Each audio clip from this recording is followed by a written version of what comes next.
Nous allons voir maintenant un nouveau tutoriel sur BP Défacturation 2016 sur la création des fiches articles. Alors nous avons vu un prérequis par rapport aux familles articles, donc qui est vraiment très intéressant pour l'analyse ensuite à la fin du mois de vos statistiques.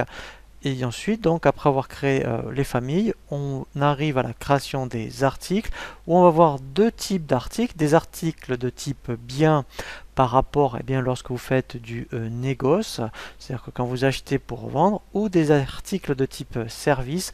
Vous verrez qu'il y a juste une toute petite différence, où là, bien, effectivement, par rapport à n'importe quelle activité de service, il faudra bien faire attention à créer donc vos articles mais avec le type service. Donc pour cela, donc je peux aller ici par rapport donc à l'option article ou directement dans le menu de navigation ici article. Voilà, donc là mettons on a des exemples. Alors ici par exemple, vous voyez des articles de type bien.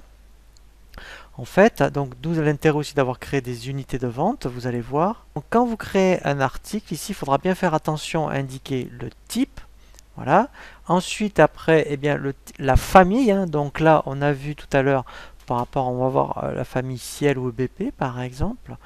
Et ensuite, là, voilà. Donc là, c'est la description commerciale. Donc là, je vous conseille de mettre quelque chose, eh bien, comme son nom l'indique, de commercial, de vendeur, puisque c'est vraiment ça qui va apparaître sur vos devis. Et ensuite, après, effectivement, eh bien, vous allez indiquer ici un prix de vente et ensuite, alors si vous êtes bien sûr sur un article de type bien, eh bien vous allez indiquer un prix d'achat. Comme ça, lui va vous calculer une marge. Et comme ça, après, bien, à la fin du mois, sur les statistiques, par rapport à tous vos articles, vous pourrez connaître à la fois le chiffre d'affaires, mais la marge. Donc ensuite, ce qui est très important, donc bien sûr, il y aura le taux de TVA. Et ici, voilà, ici, c'est les unités de vente. Donc en fonction de vos articles, vous indiquerez l'unité. Et ensuite, voilà, vous voyez, donc pour tout ce qui est type bien, vous aurez cette zone en plus, emplacement, où là, eh bien, vous pourrez très bien indiquer, eh bien, surtout quand on a un gros catalogue d'articles, dans quel rayon ça se trouve, ou dans quel bac, ou dans un dépôt, si vous faites du multi-dépôt. Donc ça, c'est très important. Ensuite, voilà, vous avez l'onglet comptabilité. Donc si vous rattachez une famille, c'est l'intérêt. Automatiquement, ici, vous voyez, il mettra les comptes de vente par défaut. Sinon, si vous ne mettez pas de famille et que vous avez, admettons, 500 ou une centaine d'articles, article par article, il va falloir penser ici à mettre la bonne affectation comptable. Donc ça, c'est vraiment très intéressant si vous avez EBP Compta ou un autre logiciel, parce qu'en fait, après, eh bien, automatiquement, on pourra faire un transfert en comptabilité. Donc ça vous évitera de saisir toutes vos ventes. Voilà, donc ça, c'est très important. Et ensuite, voilà, alors après, bien sûr, on peut mettre des logos, une image pour l'article, voilà. Mais après, ce qui est intéressant, c'est que une fois que vous allez faire des devis, des factures pour cet article, ici, vous aurez un historique pour cet article par client.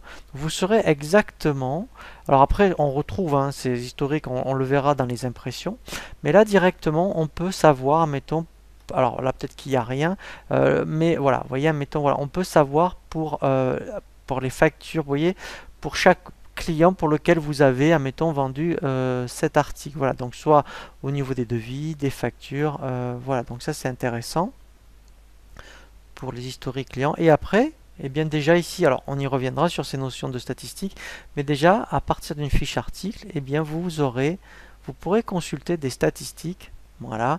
Et là après, alors on y reviendra, on peut avoir des statistiques sous forme de données ou sous forme de graphique. Voilà, donc là c'est un article en fait où on n'a rien fait, mais alors on y reviendra. Mais déjà c'est intéressant parce que pour un article, vous pourrez consulter les statistiques. Voilà, alors donc là on a vu les articles de type bien et après vous avez la même chose pour les articles de type service. Donc là ça peut être de la formation, une installation, une intervention. Donc là c'est relativement simple. Voilà, ça se présente de la même façon. La seule différence, c'est qu'il n'y a pas, ce qui est normal, la zone emplacement. Et vous pouvez mettre uniquement un prix de vente et pas de... Alors, peut-être pas un prix d'achat, mais ce qui peut être intéressant, c'est un prix de revient. Si vous avez un petit peu d'administratif à faire par rapport à cet article de type service ou un déplacement ou des choses comme ça, eh bien, vous pourriez mettre un prix de revient. Comme ça va vous affiner votre marge lorsque vous consulterez les statistiques. Voilà.